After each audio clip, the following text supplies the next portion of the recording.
नमस्कार, news and competition cracker channel में आपका स्वागत है। देखते हैं आज की महत्वपूर्ण खबरें। उत्तराखंड में कांग्रेस को लगा झटका। नई दिल्ली, भाजपा और सत्ताधारी दलों को चुनावी बॉन्ड से मिला भरपूर चंदा। अल्मोड़ा में पुलिस जवान को गोली लगने से मौत। रुड़की मुठभेड़ में पुलिसकर्मी घायल और गौ तस्कर को लगी गोली। गढ़वाल लोकसभा क्षेत्र में अब कांग्रेस का कोई भी विधायक नहीं। उच्च हिमालयी क्षेत्र में बर्फबारी से मुनस्यारी में कड़ाके की ठंड। चंपावत जिला अस्पताल में 10 स्टाफ नर्स 5 LMO नियुक्त। देहरादून, लोकसभा चुनाव से पहले दल बदल से जूझ रही कांग्रेस को रविवार को फिर एक बड़ा झटका लगा। पूर्व कैबिनेट मंत्री और बद्रीनाथ विधायक राजेंद्र सिंह भटारी टिहरी के पूर्व विधायक धन सिंह और जय हरीखाल के ब्लॉक प्रमुख दीपक भंडारी ने कांग्रेस छोड़ दी है। भंडारी ने रविवार को दिल्ली में भाजपा कार्यालय में केंद्रीय मंत्री पीयूष गोयल, उत्तराखंड प्रदेश प्रभारी दुष्यंत गौतम, मुख्यमंत्री पुष्कर सिंह धामी और गढ़वाल सीट प्रत्याशी अनिल बलूनी की मौजूदगी में भाजपा की प्राथमिक सदस्यता ग्रहण कर लिया। भंडारी ने कहा कि वो प्रधानमंत्री नरेंद्र मोदी की गरीब कल्याण नीतियों और विकसित उत्तराखंड के लक्ष्य से प्रभावित होकर भाजपा में आए हैं। नई दिल्ली, भारतीय निर्वाचन आयोग ECI ने लोकसभा चुनाव की घोषणा के अगले दिन रविवार को चुनावी बॉन्ड के जरिए मिले चंदे के बारे में राजनीतिक दलों से मिले आंकड़ों को अपनी वेबसाइट पर सार्वजनिक कर दिया था। आंकड़ों को आयोग ने सिल्वर लिफाफे में सुप्रीम कोर्ट के रजिस्ट्री में जमा किया था, जिससे पता चलता कि विभिन्न राज्यों में सत्ता पर काबिज दलों को चुनावी बॉन्ड से भरपूर चंदा मिला है। सुप्रीम कोर्ट की संविधान पीठ के 15 मार्च के निर्देश में सिल्वर लिफाफे में बंद दस्तावेजों को स्कैन करने के बाद शीर्ष अदालत के रजिस्ट्री ने आयोग को पूर्व मूल दस्तावेज के साथ इसकी एक डिजिटल प्रति भी दी है। भाजपा को सबसे अधिक 6,986 करोड़ रुपये मिले हैं। जाड़े आंकड़ों में पता चलता है कि सबसे ज़्यादा चंदा भाजपा को मिला है, जबकि बॉन्ड के जरिए चंदा पाने वालों में 1397 करोड़ रुपए के साथ तृणमूल कांग्रेस दूसरे और 1334 करोड़ रुपए दान पाकर कांग्रेस तीसरे स्थान पर काबिज है। निर्वाचन आयोग के नए आंकड़ों के मुताबिक भाजपा को 2018 में चुनावी बॉन्ड योजना शुरू होने के बाद से इसके जरिए सबसे अधिक 6,986.5 करोड़ रुपए का चंदा मिला है। भाजपा को बॉन्ड योजना शुरू होने से लेकर 14 मार्च 2019 तक 14.5 करोड़ रुपए से अधिक का चंदा मिला है। इसके अलावा 3 अप्रैल 2019 से 22 जनवरी 2020 के बीच भाजपा को 2,555 करोड़ रुपए मिला। इसी तरह 23 अक्टूबर 2020 से लेकर 10 जनवरी 2022 के बीच भाजपा को 1,055 करोड़ रुपए बॉन्ड के जरिए चंदा मिला है। गढ़वाल लोकसभा क्षेत्र में कांग्रेस के इकलौते विधायक राजेंद्र भंडारी ने रविवार को पार्टी का अलविदा कह दिया है। वर्तमान में भंडारी कांग्रेस के पहले विधायक हैं जिन्होंने लोकसभा चुनाव के दौरान पाला बदला है। आम चुनाव से पहले भंडारी का भाजपा में जाना सियासी तौर पर कांग्रेस को बड़ा झटका है। बीते विधानसभा चुनाव में बद्रीनाथ सीट पर राजेंद्र भंडारी भाजपा के प्रदेश अध्यक्ष महेंद्र भट्ट को हराकर विधायक बने थे। 14 विधानसभा क्षेत्र समेटने वाली गढ़वाल लोकसभा सीट में भंडारी कांग्रेस के एकमात्र विधायक थे। भंडारी के कांग्रेस छोड़ने की चर्चा कई दिनों से चल रही थी। बीते दिनों सोशल मीडिया पर परिवर्तन को लेकर उनकी पोस्ट हलचल मच गई थी। पोस्ट में उन्होंने परिवर्तन को मुश्किल पर अपरिहार्य करार दिया था। हालांकि बाद में उन्होंने पोस्ट में पल्ला झाड़ते हुए अपनी वॉल से उसे हटा भी दिया था। पिथौरागढ़, सीमांत पर मौसम का मिजाज एक बार फिर बदल गया। सुबह से ही आसमान में बादलों से ढका हुआ मुनस्यारी को उच्च हिमालयी क्षेत्र में बर्फबारी हुई। बर्फबारी के बाद क्षेत्र में कड़ाके ठंड पड़ रही है। मुनस्यारी में तापमान लुढ़ककर 3 डिग्री पहुंच गया। मुनस्यारी के उच्च हिमालयी क्षेत्र पंचाचूली, राजरंभा, हासलिंग, छिपला, केदार, मिलम, लासवा आदि में ताज़ा हिमपात हुआ। बीते शाम यहाँ कड़ाके एकाएक मौसम ने रुख बदला और 4 से लेकर 5 इंच तक बर्फबारी हुई है। बर्फबारी के कारण मुनस्यारी में एक बार फिर लोगों को ठंड सताने लगी है। रविवार को यहाँ के न्यूनतम तापमान में 2 डिग्री की गिरावट आई थी। उधर उच्च हिमालयी क्षेत्र में बर्फबारी का असर जिला मुख्यालय में देखने को मिल रहा है। ठंडी हवाओं और आसपास में बादल छाए रहने से यहाँ की मौसम में ठंड बढ़ी हुई है। पिथौरागढ़ चंपावत में चीर बंधन के साथ होली शुरू। लोहाघाट रंग महोत्सव को लेकर महिलाओं में उत्साह। बनबसा रंगोत्सव में खड़ी होली गायन की धूम।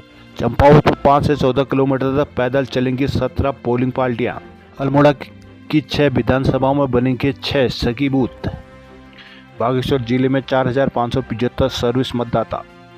रानीखेत के ग्रामीणों को मनाने पर भैंसोली पहुंची संयुक्त मजिस्ट्रेट। जिला निर्वाचन आयोग ने लोकसभा चुनाव को लेकर तैयारियां शुरू कर दी। अल्मोड़ा की 6 विधानसभाओं में इस बार एक सखी बूथ बनाए जाएंगे। इन दिनों सखी बूथ स्थापित करने की तैयारियां जरूर है। महिलाएं भारी संख्या में इन बूथों में आकर मतदान कर सकेंगे। लोकसभा सीट के अल्मोड़ा जिले की 6 विधानसभाओं में इस बार 2,60,539 महिला मतदाता पंजीकृत है। पर्वतीय क्षेत्रों में पुरुषों के मुकाबले मतदान करने में महिलाएं काफ़ी कम दिलचस्प रखती है। इसलिए इस बार महिलाओं को वोट देने के लिए प्रेरित करने और मत प्रतिशत बढ़ाने के सखी बूथ स्थापित किए जाने हैं। बूथ में महिलाओं कार्मिकों की बड़ी जिम्मेदारी रहेगी। अल्मोड़ा की प्रत्येक विधानसभा में एक एक सखी बूथ में पीठासीन अधिकारी, मतदान अधिकारी प्रथम, द्वितीय और तृतीय सभी पार्टी की कमान महिलाएं संभालेंगी। सुरक्षा की दृष्टि इन महिलाओं में बूथों में बल भी मौजूद रहेगी। सखी और आदर्श बूथ तैयार करने के लिए सभी अधिकारियों को निर्देशित किया जा चुका है। बूथों के लिए महिला कार्मिकों के चयन की कार्रवाई भी की जा रही है। टेहरी लोकसभा सीट पर राजा प्रजा की लड़ाई, गुनसोला। नहीं टेहरी पूर्व विधायक धन सिंह नेगी जल्द भाजपा करेंगे ज्वाइन। कोटद्वार प्रधानाचार्य पद पर वरिष्ठ से भर्ती हो। अगस्त मुनि में 14 फूलदेव महोत्सव में 36 टीमों में 400 बच्चों ने किया प्रतिभाग। देव परिक्रमा गंगा स्वच्छता को लेकर निकाली गई रैली। उत्तरकाशी में गंगा स्वच्छता अभियान, पखवाड़े में योग की बारीकियां सीखी गई। उत्तरकाशी में इंटीग्रेटेड कंट्रोल रूम हुआ सक्रिय।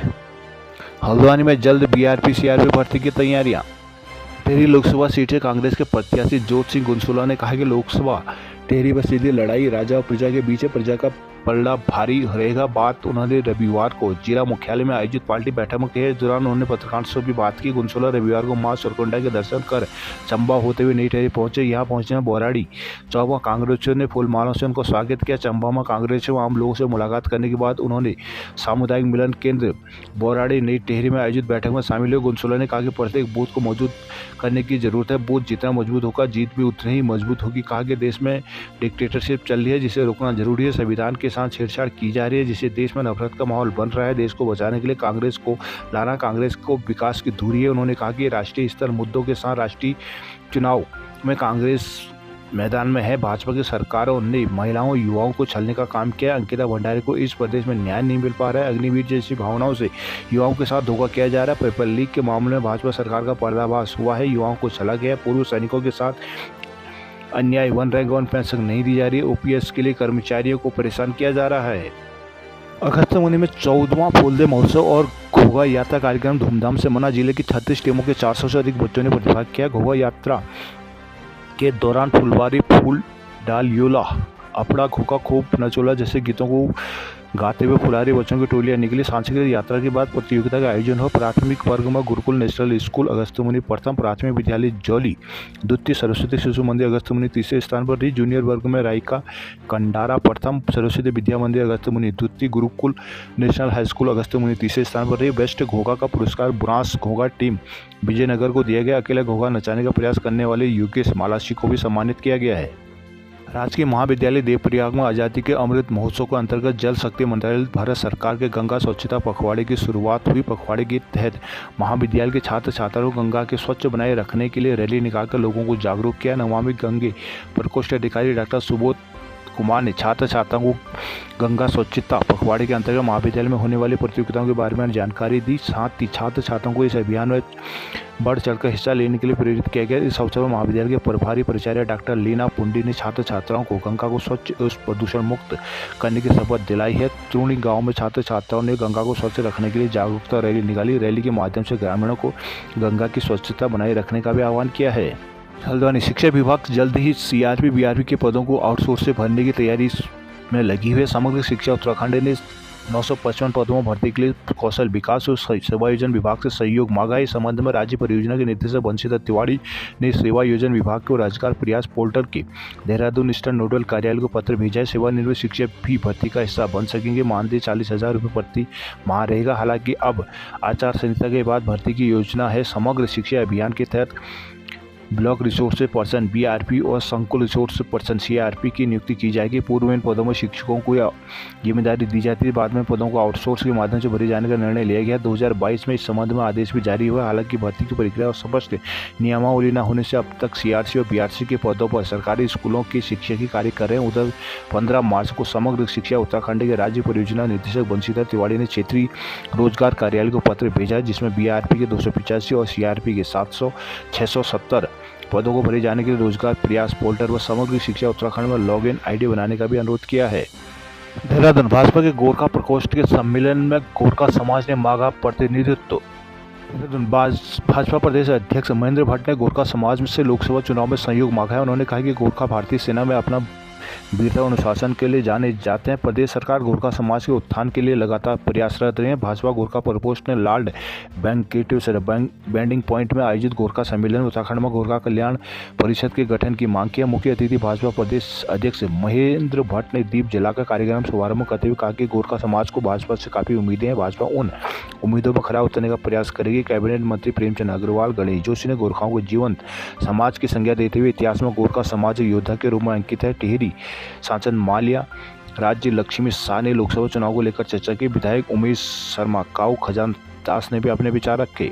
गौला नदी पर मार्ग स्पान पुल को मिली स्वीकृति। सितारगंज विधानसभा क्षेत्र में ग्राम सूर्य नगर शिव मंदिर पर शांतिपुरी नंबर 4 के मध्य गौला नदी पर 1.1 किलोमीटर लंबा और 2.5 मीटर स्पान पुल निर्माण को प्रशासन में वित्तीय स्वीकृति मिल गई है। 16 मार्च को आचार संहिता से पहले संयुक्त सचिव श्याम सिंह की ओर से जीओ जारी कर दिया गया। कैबिनेट मंत्री सौरभ बोगोना के अनुरोध पर सीएम पुष्कर सिंह धामी की घोषणा के तहत प्रथम चरण में 26.9 लाख रुपए की वित्तीय स्वीकृति मिली है। शासन ने टोकन मनी भी जारी कर दिया। करोड़ों की लागत से बनने वाले इस पुल के निर्माण से आवागमन में काफी सुलभता आएगी। शांतिपुरी होते हुए रुद्रपुर सितारगंज सिडकुल को जोड़ने वाले इस पुल के निर्माण की मांग लंबे समय से उठ रही थी। इसके लिए पूर्व में 2 मुख्यमंत्रियों ने पुल निर्माण की घोषणा की थी। कैबिनेट मंत्री सौरभ बोगोना ने इसकी गंभीरता से संज्ञान लेते हुए शासन स्तर पर पुल निर्माण के लिए जोरदार पहल कल सीएम घोषणा से प्रथम चरण की मंजूरी दिलाई। गौला नदी में पुल निर्माण की स्वीकृति और पहली किस्त पर पैसा जारी करने की खबर से क्षेत्रवासियों में खुशी की लहर है। पुल के अभाव में हजारों ग्रामीणों को मजबूरन जंगल के रास्ते से पैदल होकर या बाइक से गौला नदी पार करना पड़ रहा था, जिससे उन्हें गौला नदी में बहने व जंगली जानवरों का खतरा बना रहता था।